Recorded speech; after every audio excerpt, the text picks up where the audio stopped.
Welcome everyone! Today we learn how to apply sorting, pagination and scrolling in .NET with Elasticsearch. So as a prerequisite we need to install Elasticsearch and Kibana with Docker on Windows. You can check out my video, I'll provide the link in the description below. So the first step is to go to Visual Studio and create a new ASP.NET Core entity template to create a new .NET API. So define the name. For this demo we'll use .NET9. Create the project. The second step is to establish the connection with Elasticsearch. So I will add a new NuGet package. So open the package manager console and type install the package elastic.clients.elasticsearch. Execute the command. Now go to the program.cs file to register the Elastic client. Create a new variable called settings and define a new Elasticsearch client settings. We'll pass the URL from our local instance to create a new URI object,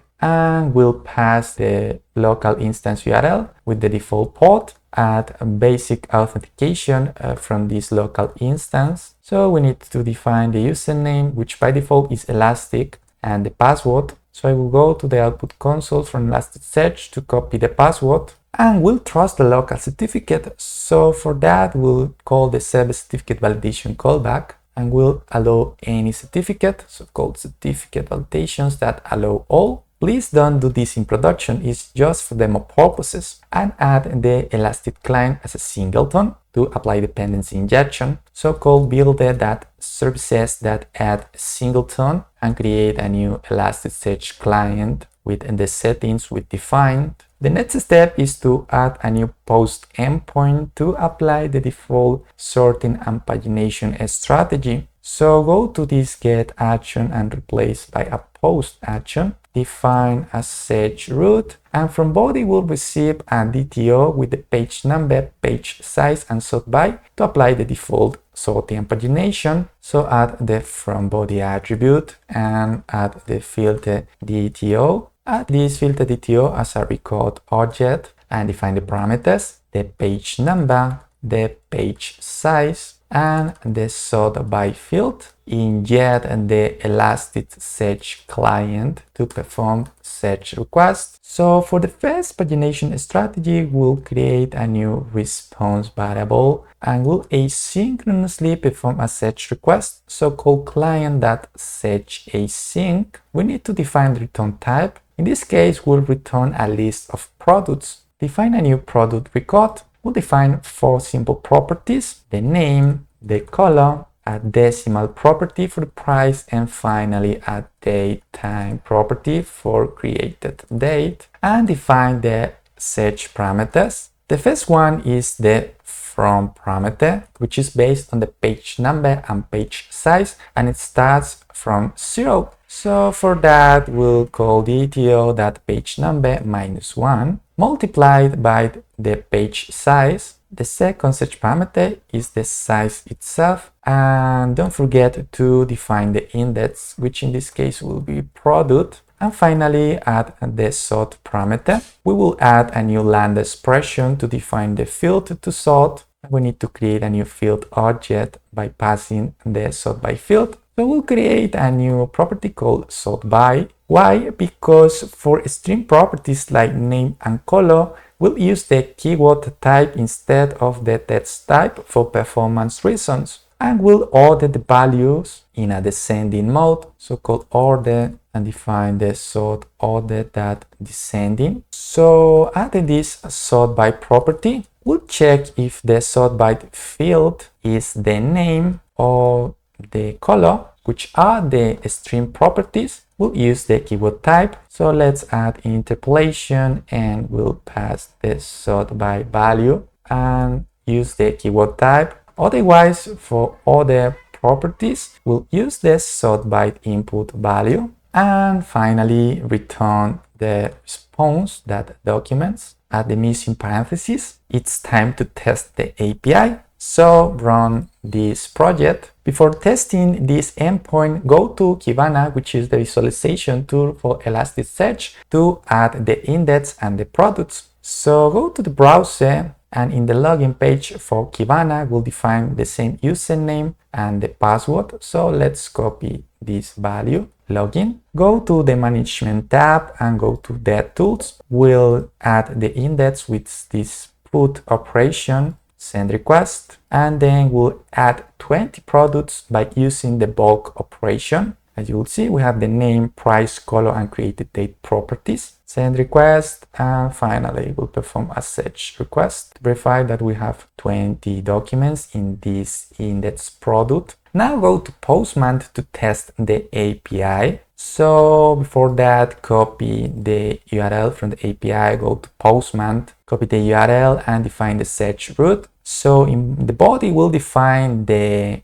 filter parameters, the page number, the page size, and the sort byte field. So let's send a post request. We have the first page with 5 results, as you will see, and they are sorted by the created date. You can check for the second page, send request. We have the second page of results sorted by created date. You can get the final page. We can change the page size. We can sort by a different property, in this case a string property, to use the keyword type, in this case the name, and select the first page. Send request is sorted in a descending order, and we have just 3 results. Because it's the page size that we define, we can get the last page. So now go back to Visual Studio, stop the API. The second pagination strategy is the search after. This parameter enables us to retrieve the next page of results by using the sort values provided in the previous response. So let's add a comment for this default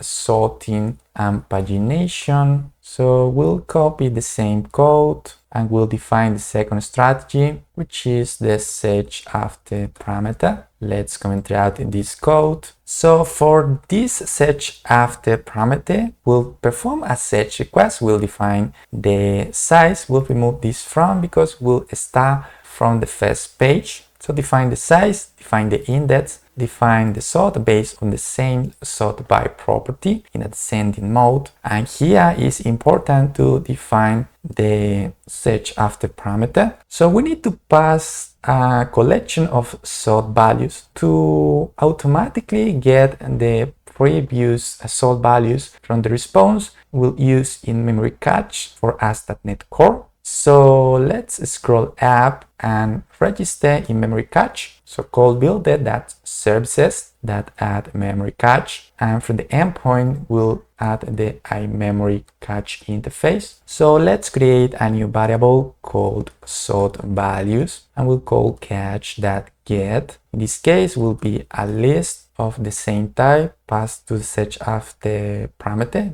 which is a list of field value, and define the key. Let's copy the same name for the property from the key, and we'll pass these sort values that we get from cache to get the next page of results. So the first time sort values will be null, so we'll return the first page of results. Then we'll start in cache, so call cache.set with the same key. We'll start the sort values from the last hit. So call response.hits and select the last hit, and we'll select this sort object, which includes the sort values at this save operator. And finally, we'll return the documents. So the first time these sort values will be null, so we'll retrieve the first page. Then we'll start the sort values from the previous response to get the next batch of results. Save it and run the API. Now go to Postman. The page number doesn't matter here, okay, so define as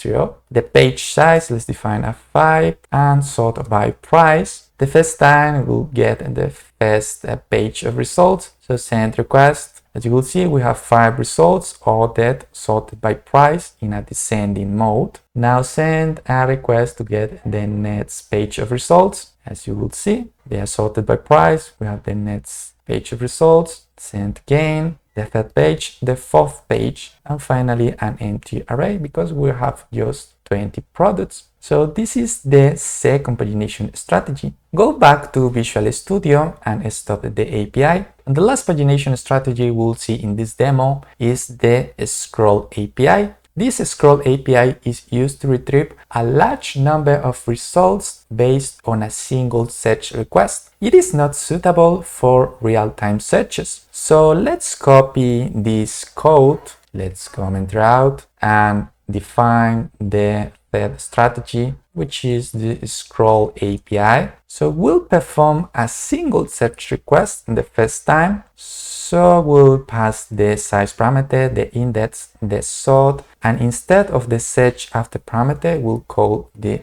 scroll parameter. And we need to define a duration, which is how long we should keep the search context alive. In this case, let's define the duration as 5 seconds. So the first time we'll perform a single search request, and then to get the next batch of results, we'll call the scroll API. So create the same response variable, but in this case, instead of performing a search request, we'll call the scroll API asynchronously. And for that, we need to pass the scroll ID from the previous response to get the next batch of results. So create a new scroll request object and we'll pass the scroll ID. So we'll store this scroll ID in memory cache. So let's rename these sort values as scroll ID. We'll get from cache and a scroll ID object and define the key. So we'll pass this scroll ID. And we'll also define this scroll property, which is the duration. So we'll we'll restart this search context duration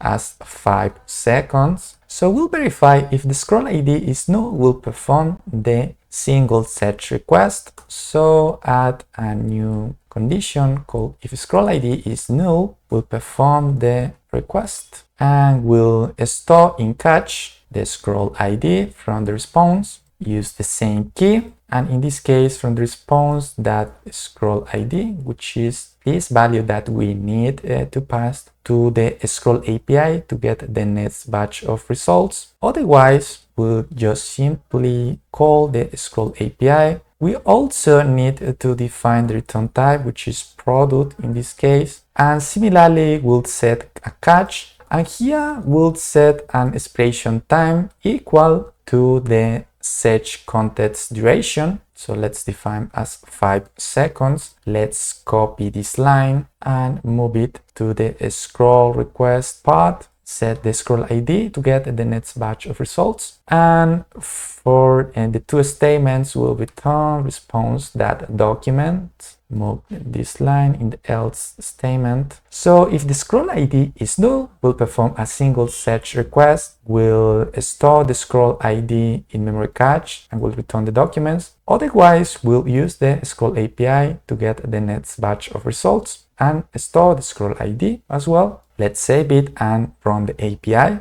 Now go to Postman and define the page size as 4 in this case. Let's change the sort by property by color, why not? So send request. So we have the first page with 4 results. Remember that we have a search context duration of 5 seconds. After 5 seconds, it will remove the search request. So if we send another request, we'll get the first page, send request again, the second page, then the third page, the fourth page, and the fifth page, and finally an empty array. So in this demo, we've learned how to apply sorting, pagination, and scrolling in .NET with Elasticsearch.